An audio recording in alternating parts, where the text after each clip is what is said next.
Hello दोस्तों, I am नवीन और इस वीडियो में मैं करने वाला हूँ क्लास 10th का क्वेश्चन जो कि मैंने चैप्टर क्वाड्रेटिक इक्वेशन से लिया है और सीबीएसई ने इसे 2015 में पूछा था। तो चलिए शुरू करते हैं। तो देखिए, सम में हमें इस इक्वेशन को सॉल्व करना है एक्स के लिए। तो यहाँ पर ये एक क्वाड्रेटिक इक्वेशन है, ठीक है। तो यहाँ पर मैं क्वाड्रेटिक फॉर्मूला यूज़ कर सकता हूँ इसको सॉल्व करने के लिए। तो सबसे पहले मैं इसमें ए, बी और सी लिख लेता हूँ। वो क्या है, तो अगर हम यहाँ देखें तो एक्स स्क्वायर का कोफिशिएंट 9 है, तो यहाँ पर ए 9 के इक्वल होगा और बी जो है वो एक्स का कोफिशिएंट होता है हमेशा। तो यहाँ पर x का कोफिशिएंट है -6 बी स्क्वायर, तो b की वैल्यू मैं लिख लेता हूँ कि ये होगी -6 बी स्क्वायर और c यहाँ इक्वल होगा माइनस, फिर ब्रैकेट में a की पावर 4 माइनस b की पावर 4।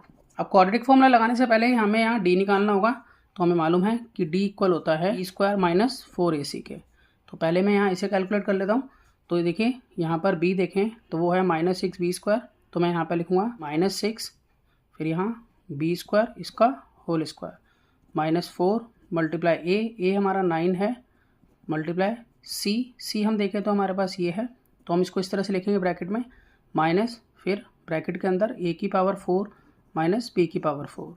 अब देखिए, -6 का स्क्वायर होगा 36, क्योंकि देखिए -6 मल्टीप्लाई -6 तो माइनस माइनस प्लस, तो यहाँ प्लस 36, तो यहाँ हो गया 36 प्लस का, और b की पावर 2 बाहर 2 है तो 2 2 जा 4, तो इस तरह से यहाँ बनेगा b की पावर 4। तो 36 b की पावर 4 हो गया बी स्क्वायर को सॉल्व करके, फिर माइनस और 4 9 जा 36, इसको यहाँ से लिख लेते हैं और मल्टीप्लाई। अब देखिए, ब्रैकेट के बाहर माइनस है तो इस माइनस का मतलब -1 होता है, तो -1 को a की पावर 4 से मल्टीप्लाई करेंगे तो बनेगा -a की पावर 4। अब -1 को -b की पावर 4 से मल्टीप्लाई करेंगे तो आएगा +b की पावर 4। अब हम यहाँ पर और आगे से सॉल्व कर लेते हैं। तो हम यहाँ लिखेंगे 36 b की पावर 4। अब यहाँ -36 को -a की पावर 4 से मल्टीप्लाई कराएंगे तो आएगा +36 a की पावर 4। अब फिर -36 को +b की पावर 4 से मल्टीप्लाई कराएंगे तो प्लस माइनस माइनस हो जाएगा यहाँ, और 36 b की पावर 4। अब देखिए आगे अगर हम देखें तो 36 b की पावर 4 प्लस है, यहाँ 36 b की पावर 4 माइनस है, तो ये आपस में हो जाएंगे कैंसिल। तो हमारे पास यहाँ बच जाता है 36 a की पावर 4। ये हमारा D का आंसर आ जाता है। हम आगे से सॉल्व कर लेते हैं। अब हम क्वाड्रेटिक फॉर्मूले का यूज़ करेंगे। यहाँ पर पहले मैं क्वाड्रेटिक फॉर्मूला लिख लेता हूँ। तो क्वाड्रेटिक फॉर्मूला इस तरह से होगा -b फिर प्लस माइनस रूट में d अपॉन में 2a। अब देखिए, पहले ज़ीरो को मैं अल्फ़ा मान लेता हूँ, ठीक है। तो मैं पहला ज़ीरो निकालता हूँ अल्फ़ा मान के। तो पहले मैं प्लस का यूज़ कर लेता हूँ, तो -b फिर प्लस रूट में d अपॉन में 2a। तो यहाँ पर हम वैल्यूज़ को पुट कर लेते हैं, पहले माइनस का साइन। अब b अगर हम देखें तो ये हमारा था -6 बी स्क्वायर, तो -6 बी स्क्वायर, फिर यहाँ पर प्लस, फिर रूट में d हमारा था 36 a की पावर 4 और अपॉन में है 2 मल्टीप्लाई a की वैल्यू 9 है।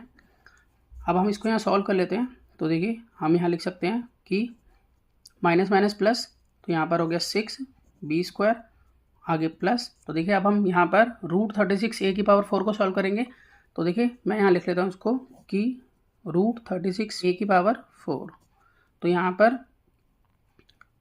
इसको हम ऐसे लिख सकते हैं √36 मल्टीप्लाई √a की पावर 4।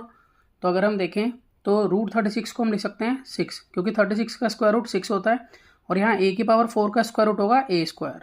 आप इसको इस तरह से भी समझ सकते हैं कि यहाँ पर a की पावर 2 इंटू a की पावर 2, a की पावर 4 को हम ऐसे भी लिख सकते हैं। तो जब हम इनमें से एक बाहर निकालेंगे तो a की स्क्वायर, तो a की पावर 2 बाहर बचेगा, ठीक है। तो इसलिए इसका स्क्वायर रूट a की पावर 2 होगा। अब हम यहाँ पर लिख लेते हैं इसको कि यहाँ आ जाएगा 6a स्क्वायर अपॉन में 2a, यानी कि 18 हो गया। अब आगे अगर हम देखें तो यहाँ पर दोनों में हम देख रहे हैं कि 6 कॉमन है, तो 6 को हम कॉमन ले लेते हैं। तो यहाँ बच जाता है b square plus a square, क्योंकि दोनों में से 6 कॉमन आ चुका है। अब यहाँ पर है अपॉन में 18, तो यहाँ 6 1 जा 6 और 6 3 जा 18। तो इस तरह से ये बन जाता है हमारे पास b square plus a square upon में 3। तो ये हमारा पहला ज़ीरो बन जाता है यहाँ पर। अब हम यहाँ पर दूसरा ज़ीरो निकाल लेते हैं, तो मैं उसे बीटा मान लेता हूँ। तो मैं यहाँ पर लिख लेता हूँ कि यहाँ बीटा इक्वल होगा -b। पहले हमने प्लस का यूज़ किया था, अब हम माइनस का यूज़ करेंगे, माइनस रूट में d और अपॉन में 2a। तो यहाँ वैल्यूज पुट कर लेते हैं। तो माइनस ब्रैकेट में b की वैल्यू थी -6 बी स्क्वायर, फिर उसके बाद माइनस रूट में हम यूज़ करेंगे 36 ए की पावर 4 और अपॉन में 2 इंटू ए की वैल्यू थी 9। तो अब देखिए यहाँ पर माइनस माइनस हो गया प्लस, तो प्लस 6b स्क्वायर फिर माइनस, तो हमने √36 ए की पावर 4 को सॉल्व करके निकाला था 6 ए की पावर 2, तो उसे हम यहाँ लिख लेते हैं। उसके बाद अपॉन में है 2 इंटू 9 यानी कि 18। अब अगर हम यहाँ देखें तो यहाँ पर हमें 6 कॉमन मिल रहा है, तो 6 मैं बाहर ले लेता हूँ कॉमन, यहाँ जाता है b स्क्वायर फिर माइनस का साइन, यहाँ से a स्क्वायर और अपॉन में है 18। तो यहाँ पर 6 बन जा 6 और 6 3 जा 18। तो इस तरह से यहाँ पर आ जाता है सॉल्व करके हमारा b square minus a square और अपॉन में 3। तो ये हमारा दूसरा ज़ीरो आ गया है यानी कि बीटा। तो मैं आशा करता हूँ कि आपको सम समझ में आया होगा। इसी तरह के बहुत से सम्स क्लास 10th के लिए पहले से अपलोड हैं, आप उन्हें देख सकते हैं। तो मिलते हैं नेक्स्ट वीडियो में और नए सम के साथ, तब तक के लिए गुड बाय।